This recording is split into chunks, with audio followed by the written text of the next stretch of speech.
Recevant les deux ex-candidats à la présidentielle, Hassan Nouri et Maher Hajjar, le président al-Assad affirme que l'afflux intense des citoyens aux urnes reflète la force des Syriens.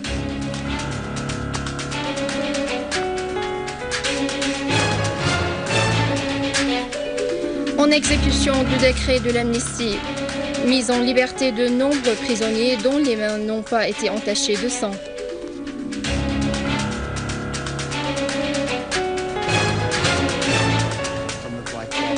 Le Premier ministre australien, les terroristes australiens qui rentrent de la Syrie constituent une grande menace après les attentats du 11 septembre.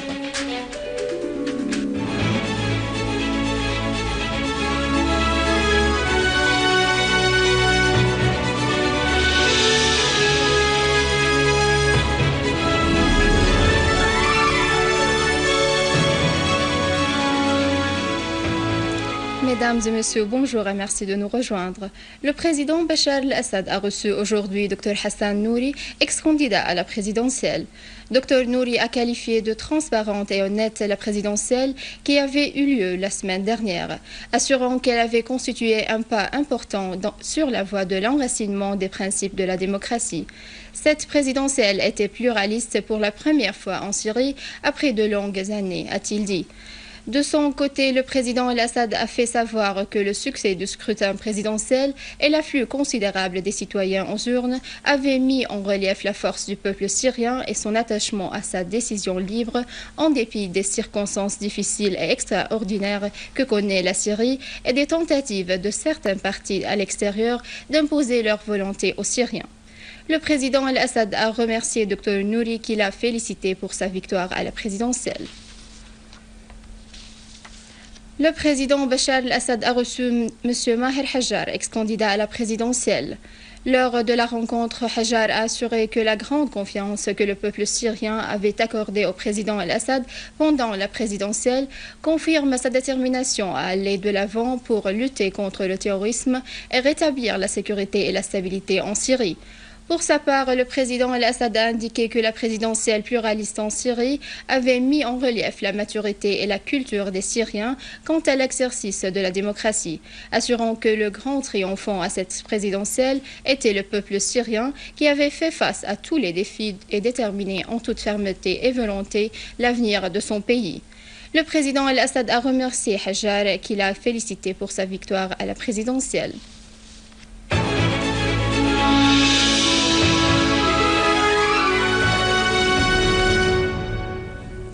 Une unité de l'armée arabe syrienne a déjoué une tentative de terroristes de progresser en direction de Tel Joumoua dans la banlieue de Nawa Adra, tuant nombre d'eux et blessant d'autres.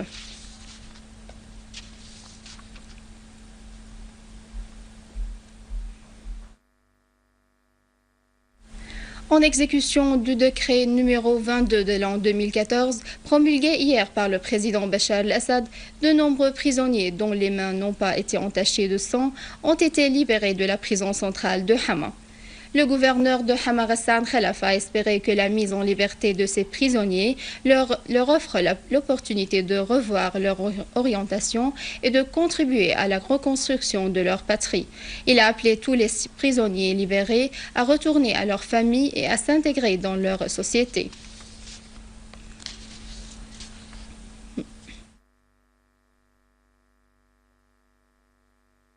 Le Premier ministre australien Tony Abbott a exprimé ses craintes du retour à leur pays des terroristes australiens qui avaient rejoint les groupes terroristes en Syrie. Le danger de ces terroristes constitue la menace la plus grave après les attaques de 11 septembre 2001, a fait noter Abbott, clarifiant que la multiplication croissante du nombre des extrémistes terroristes en Syrie pourrait étendre le phénomène du terrorisme dans le monde entier. L'Australie avait estimé qu'une centaine de ses citoyens s'étaient rendus en Syrie pour combattre aux côtés des groupes terroristes contre l'armée syrienne.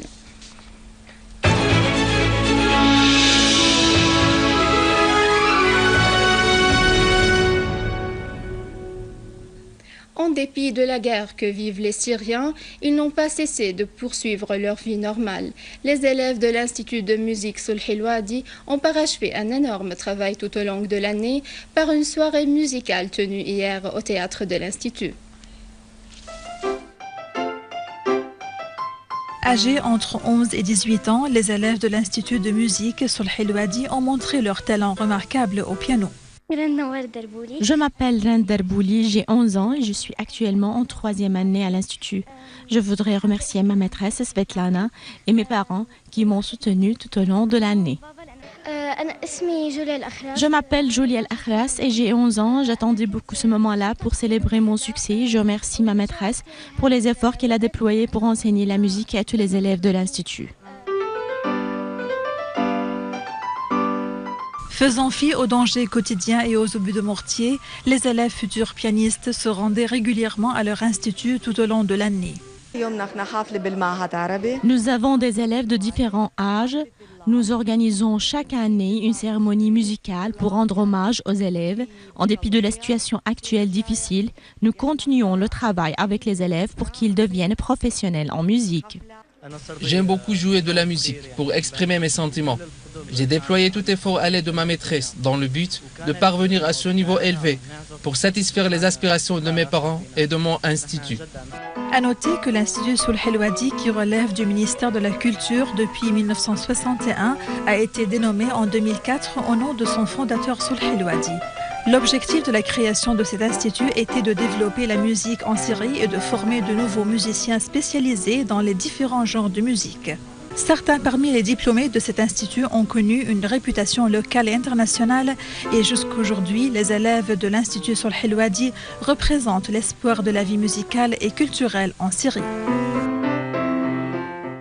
À la fin de ce journal, je vous rappelle les principaux titres.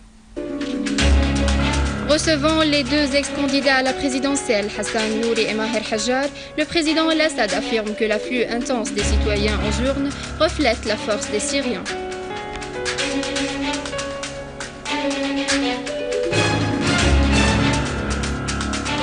En exécution du décret de l'amnistie, mise en liberté de nombreux prisonniers dont les mains n'ont pas été entachées de sang.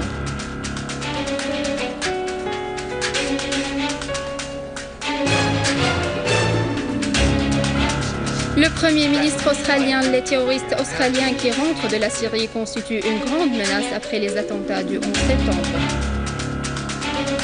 C'est la fin de ce journal. Je vous remercie de l'avoir suivi. Je vous rappelle que vous pouvez consulter notre site internet syriaonline.sy pour revoir ce journal et davantage d'informations. Au revoir.